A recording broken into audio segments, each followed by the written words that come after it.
Après ce jour-là, j'ai même écrit un message à Jojo où je lui disais je t'aime, je suis fière de toi, etc. Continue. N'abandonne pas tes rêves, etc. Mais je partais. T'es en train de partir, pas me détester, mais... Et donc je suis pas heureuse. Je suis pas bien. Comme si j'étais au 2e étage, mais j'ai senti comme si mon immeuble a bougé, a tremblé. Tu vois, un tremblement de terre. Et la voix qui est sortie. Croyons en Dieu, c'est magnifique d'avoir Dieu dans sa vie. On fait mes examens, la voix, les scanners et tout. On voit pas de tumeur. Aujourd'hui, j'aimerais qu'on écoute tout simplement en fait l'histoire d'une personne qui m'a beaucoup marqué et qui m'a beaucoup touché. C'est l'histoire en fait d'une chanteuse. Je crois beaucoup d'entre vous qui avez décidé d'ouvrir cette vidéo, vous connaissez cette personne, The Style, ou encore appelée Pandira. Cette personne qui nous a fait sourire, qui nous a fait rire à travers ces vidéos de Jojo le comédien, Axel Mairy.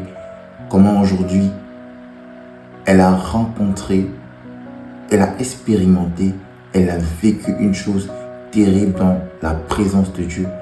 J'aimerais ensemble que nous puissions écouter ce petit témoignage, cette anecdote de sa vie. Et n'hésitez pas à en dire en commentaire ce que vous en pensez. Merci. Qui est une amie, et j'étais avec Frida, Myrna. Je riais, je dansais, mais eux, ils savaient pas ce que j'étais en train de préparer. Je suis rentrée à la maison, j'avais déjà 1 mois en avance, j'avais fait souscrire à des assurances pour pouvoir permettre à ma mère de venir récupérer mon corps, parce que ça aussi c'était énuméré que je vais être enterrée chez moi. Mais j'avais tout préparé pour mon départ. Et je me rappelle, ce jour-là, j'ai même écrit un message à Jojo où je lui disais je t'aime, je suis fière de toi, etc. Continue. N'abandonne pas tes rêves, etc. Mais je partais. T'es en train de partir. Et donc, on a fini de manger. J'ai pris mon Uber. Je suis rentrée. J'ai fait une dernière lettre à ma maman. Ne pas me détester, mais je suis pas heureuse. Je suis pas bien. De pas m'en vouloir. Je demandais pardon à ma fille. Si je suis pas moi-même heureuse, comment voulez-vous que je rende les autres heureux? Et je voyais des psychologues, mais ils n'ont pas réussi forcément à me ramener. Donc j'ai écrit, et j'ai demandé pardon à Dieu toute la soirée. Et à 20h, j'ai pris tous les comprimés que j'avais chez moi. J'ai dit, je vais me reposer, je suis fatiguée. Et c'est là que la spiritualité est rentrée dans ma vie. C'est le premier phénomène paranormal que j'ai vécu. J'ai entendu, comme si j'étais au 2e étage, mais j'ai senti comme si mon immeuble a bougé, a tremblé, tu vois, un tremblement de terre. Et la voix qui est sortie. Croyons en Dieu, c'est magnifique d'avoir Dieu dans sa vie. La voix a dit, c'est pas pour ça, c'est pas ça ta mission, c'est pas censé se passer comme ça. Il était 20h, tu sais à quelle heure je me suis réveillée? 15h. Le lendemain. Le lendemain. Je me suis réveillée à 15h. Je me réveille, je dis que c'est quel sommeil, c'est quel somnifère. Et quand je me suis réveillée, c'est comme si il a endormi L'effet des médicaments? Non, j'ai même pas pris les comprimés, justement. T'as pas pris les comprimés? Non, c'est quand je fais la prière pour demander pardon à Dieu que malgré l'acte que je pose, reçois-moi. Même en partant, j'ai besoin de toi. Fortifie-moi. C'est pendant cette prière-là qui m'endort, justement. Quand je me réveille, les comprimés sont là. C'est comme si l'esprit de la pensée du suicide, on l'a effacé. J'ai tout rangé, j'ai jeté les comprimés, tout rangé, nettoyé ma maison. Et j'ai dit, je me retire des réseaux sociaux. Wow. Je me suis retirée, je crois, 1 mois. On m'a pas vu. On m'a pas entendu. Les gens même allaient écrire au Jojo, elle est où Pandira, j'étais enfermée chez moi. Si on me voit sortir, c'est que je suis allée faire mes courses et je reviens me renfermer. Je me suis renfermée dans la prière. J'ai prié. Je partais même plus à l'hôpital. C'est là où j'ai rencontré réellement Dieu. À ce moment-là. Je me suis renfermée, j'ai prié. Et je me suis rendu compte en priant que j'avais trop le cœur lourd. Trop de haine, trop de rancune. Et j'ai dit à Dieu, fais-moi la grâce du pardon. Je ne peux pas avancer si je ne pardonne pas. Je ne peux pas aller quelque part si je ne pardonne pas. Fais-moi découvrir les joies du pardon. Je ne te demande pas de me rendre riche. Je ne te demande pas de me donner la gloire. Donne-moi simplement le pardon. C'est tout. Mon cœur avait besoin d'être dans le pardon. Et j'ai fait ça. C'était de novembre à décembre. Je suis ressortie, je pense, vers fin décembre. On m'a vu. J'ai fait une story Snap où je souriais, etc. Et j'étais vraiment en contact uniquement avec mon fils, Armand, qui venait, qui prenait des nouvelles, etc. J'ai dit, j'ai juste besoin d'être seule. Pour moi, je dis, les plus grands combats qui vont te donner les plus grandes gloires se font dans la solitude. Tu te découvres dans la solitude quand tu es seul. Tu n'as pas besoin d'avoir plein de monde. Il ne faut pas en vouloir que tel ne m'a pas soutenu, tel n'a pas été là, tel ne m'a pas fait ça. Non. Ce problème-là, tu dois le vivre dans la solitude parce que tu vas aller te rencontrer toi-même. Et moi, j'avais besoin de cette solitude-là. Elle m'a fait le plus grand bien. Je suis sortie de là. Le 5 janvier, je devais rentrer au bloc. Ma première intervention. Et là, je voulais dire à ma mère, parce que quand on ouvre la tête, il y a certains... Tout ne repart pas forcément comme il se doit.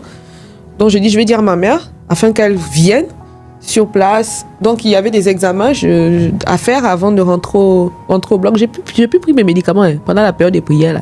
Je ne prenais plus rien. Donc, j'ai dit, je veux faire venir ma maman pour qu'elle vienne prendre soin de moi, parce que sûrement, je serai un légume. Et je suis allée faire mes examens. On fait mes examens, on fait des scanners et tout. On ne voit pas de tumeur. Et comme l'homme blanc est ce qu'il est, il n'aime pas échouer. Mon médecin, monsieur François, docteur François, il n'a pas compris. On a fait examen sur examen. Ils m'ont hospitalisé 2 jours, rien que pour trouver la tumeur en question. Pour laquelle ils étaient censés t'opérer. On était censé m'opérer. Ils n'ont pas trouvé. Et là, donc, ils me font une injection. C'est quelque chose de très, très, très douloureux. Donc, c'est une injection qu'on fait. On fait rentrer un produit. Et le produit, lui, il va fouiller. Même si c'est caché dans ton âme, ça va le trouver. J'ai souffert. Ça te faisait mal. Ça brûlait, ça... Je sais pas, c'est douloureux, cet examen. Il n'y avait aucune tumeur. Et je me suis dit, Dieu me donne une chance d'être meilleure. C'est mon miracle. Et c'est là où j'ai décidé, je dis, je vais rentrer chez moi. Je vais rentrer en Afrique. Parce que l'Europe n'est pas forcément ce qu'on dit. Il y a des revers, il y a des difficultés, il y a beaucoup de choses derrière. Les jolies photos Instagram, les Champs-Élysées, il y a une réalité pour nous les expatriés. J'ai dit, à la base, je suis venue pour chercher un fonds de commerce, pour me lancer. J'ai quand même quelques euros, même si j'en ai perdu beaucoup, parce que je n'ai pas forcément investi comme il fallait. J'ai dit, bon, je vais rentrer en Afrique. Je veux me battre.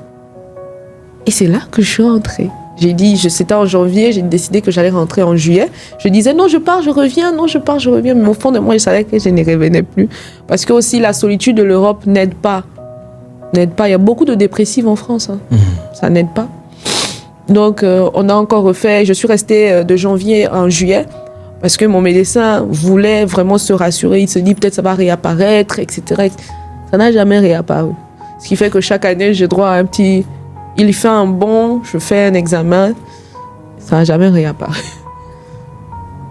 Voilà un peu où la dépression m'a emmenée, et c'est pour ça que ça m'a emmenée. Je fais beaucoup de live où je parle de dépression, même en ligne. Comment je regarde l'histoire de Pandira, il y a une chose qui me frappe à cœur. Il y a une leçon sacrée que moi je tire.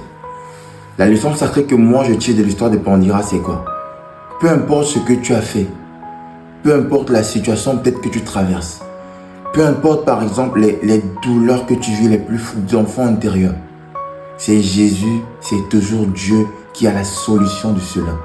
Il suffit juste une chose. Tout a changé pour Pandira quand elle a déposé ses pieds au sol, quand elle a reconnu qu'elle a besoin de lui, qu'elle a dit, Seigneur, j'ai besoin de toi. C'est en ce moment-là que toute sa vie a changé. Le sommeil est venu, tout le surnaturel est venu. C'est pour te dire en fait quoi?